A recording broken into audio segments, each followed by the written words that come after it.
Bab istighfar doa utibab mertelaaken dan sunataken ndongaaken liman maring wong aksana kang gawe bagus sapa man ilahi maring dain maring wong kang ndongaaken.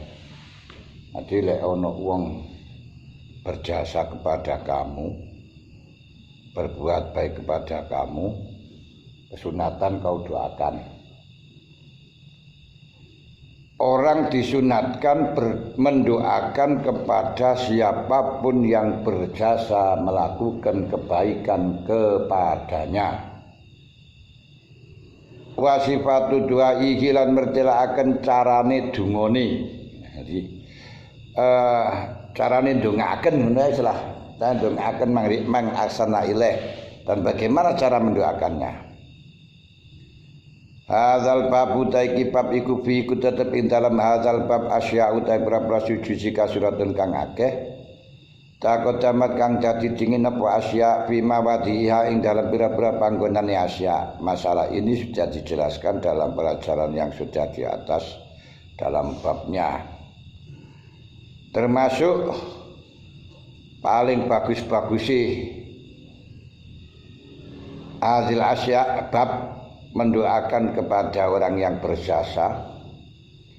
Bamin aksani halan iku tetep setengah saking luwih bagus-bagus asya ma utawi hadis rawaina kang riwayataken ingsun ing Mafitul Mudi an Usamah bin Zaid radhiyallahu taala anhuma. Gola dawuh sapa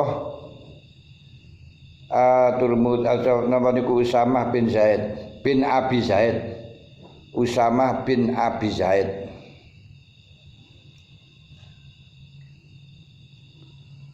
Qala Rasulullah ing dawuh qala Rasulullah. Qala dawuh sapa Rasulullah sallallahu alaihi wasallam man sunia ilai ma'rufun faqala li fa'ili jazakallahu khairan faqad ablagha bis sana. Man tasapani wong kusuni alamun den lakokaken ilahi maring manapa ma'rufun perkara apik apabila ada orang diperlakukan baik diperlakukan baik, ada perbuatan baik yang diberikan kepadanya kena terserah. Terus kok pakola lan ndonga sapa siman li fa'ili maring wong kang lakoni ma'ruf dan dia mendoakan kepada orang yang melakukan ma'ruf. Dungane ngene. Jazakallahu khairan. Jazaka muga-muga malas ing sira sapa Allah khairan ing kebagusan. Faqat ablagha maka teman-teman banget-bangetaken sapa man, to nekaaken sapa man. Bisanai ing ini nggih.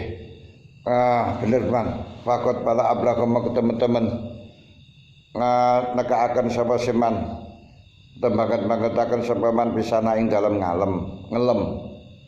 Qala Turmudi hadisun hasanun sahihun. Wa qaddamna lan teman-teman dinginaken ingsun qariban ingkang barek fi kitab Hifdzul Lisan ing dalam kitab Hifdzul Lisan fil hadis sahih ing dalam hadis sahih kaulahu ing dawuh Kanjeng Nabi sallallahu alaihi wasallam rupane waman soni'a ilaikum ma'rufan wa man soni'a ilaikum ma'rufan fakafi'u fa ilam tajidu ma tukafi'unahu fad'u lahu hatta tarau annakum qad kafa'tumuh. Wa man taisapane wong iku sona alamun nglakoni sapa man ilaikum maring sira kabeh ma'rufan ing perkara apik ing kebaikan, siapa saja berbuat baik kepada kamu, menghutangi kamu ketika sangat butuh, mencarikan jodoh kamu ketika sudah butuh,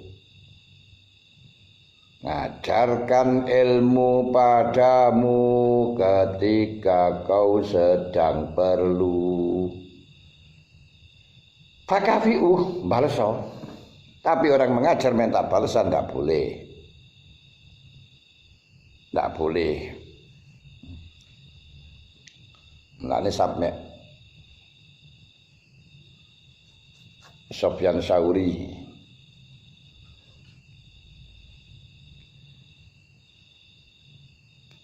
pernah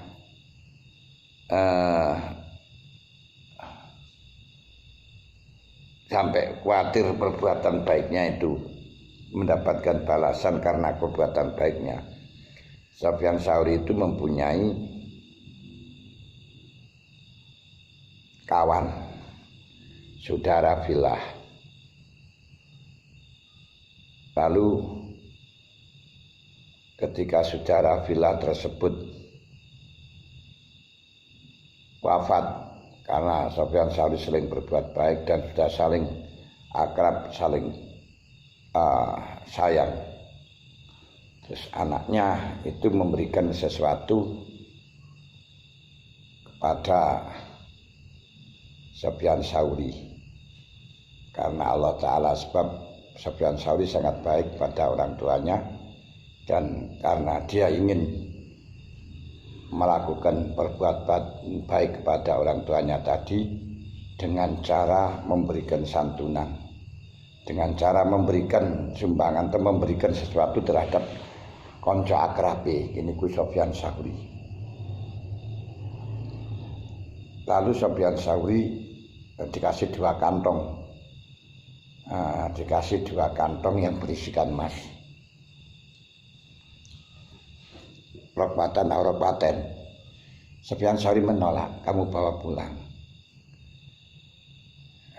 Terus setelahnya dikirim ke tetap, dia merintahkan kepada anaknya suruh mengembalikan kepada orang yang memberi tersebut karena khawatir persahabatan filah itu hanya terbalas dengan harta. Lalu dia gak mau, tetap suruh dikembalikan. Lalu anaknya mengatakan kepada Sofyan Sauri, anaknya Sofyan Sauri, kau tidak mau menerima, Pak. Anakmu kan yang membutuhkan, keluargamu juga membutuhkan. Kalau kau tidak mau, apakah tidak lebih baik kau berikan kepada anakmu, kau berikan kepada keluargamu yang menjadi tanggung jawabmu? Sofyan Sauri mengatakan, Istam tak tumpi, kamu yang enak-enakan, tapi ana su'ila ana us'ila ana, sedangkan saya yang dimintai pertanggungjawaban di hadapan Allah. Ya awakmu penak sing lakoni enak-enak, tapi aku sing dimintai pertanggungjawaban. Itu seperti ini hati-hatiannya. Dan pernah Sofyan Sauri diberi hadiah ketika oleh seseorang yang bukan santrinya. Dia mengatakan, maaf Sofyan Sauri, saya kasih ini karena yang saya sedekahkan karena untuk lillah, dan saya tahu saya tidak pernah belajar apapun kepada kamu, dan saya tahu kalau kamu tidak mau menerima pemberian dari orang yang pernah kau ajarkan ilmunya, jika gelem nrimo pawewehe wong sing diulang, khawatir kalau ngajarnya itu enggak karena Allah. Saya enggak pernah belajar kepada kamu, terimalah. Dia jawab, enggak, karena saudaramu telah belajar kepada saya. Saya khawatir dengan pemberian ini sehingga saya memperlakukan kepada saudaramu dengan lebih istimewa daripada yang lain karena kau memberikan sesuatu. Tuh, ini loh. Jadi menerima dari pemberian saudaranya, santrinya saja nggak mau, khawatir nanti bisa memperlakukan santri itu lebih istimewa daripada yang lain gara-gara telah memberikan sesuatu. Loh, niki betapa ulama salaf menghindar untuk mendapatkan imbalan daripada mengajar. Tapi saya ini pancene mengajar untuk mencari imbalan. Makanya kalau tidak banyak imbalannya ya protes, demo ya. Mencari imbalan. Alhamdulillah. Tapi bukan berarti kita tidak boleh menerima. Tidak boleh menerima kalau memang kita meminta, kita berharap. Kalau kita tidak berharap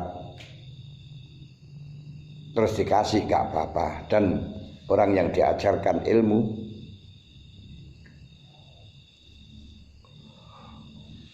sangat dianjurkan untuk mukafaah, untuk balas budi. Ini beda nih. Pengajar jangan minta balas budi, tapi yang diajar jangan sampai tidak punya balas budi. Makanya didawuhkan oleh Rasulullah dalam hadis sahih, man soni ailaikum ma'rufan bakal tafakabiu, mengko balsop sira kabeh ing man. Balsop bud balasan gue aja balas budio ya. Nah, bahasa Blitaran aweyo asulas. Asul-asulo ngono. Asul-asulo. Yo tengriku. Tapi sekarang itu orang-orang ngajar tidak dikaji itu ya ora aktif. Ya ora, ya Allah. Bisa protes, kalau gajinya banyak ya kerjanya semangat. Kenapa? Memang motif pertama kali niku bukan mengajarnya tapi mencari pekerjaan sehingga mengajar itu sebagai profesi. Apa pekerjaannya? Mengajar.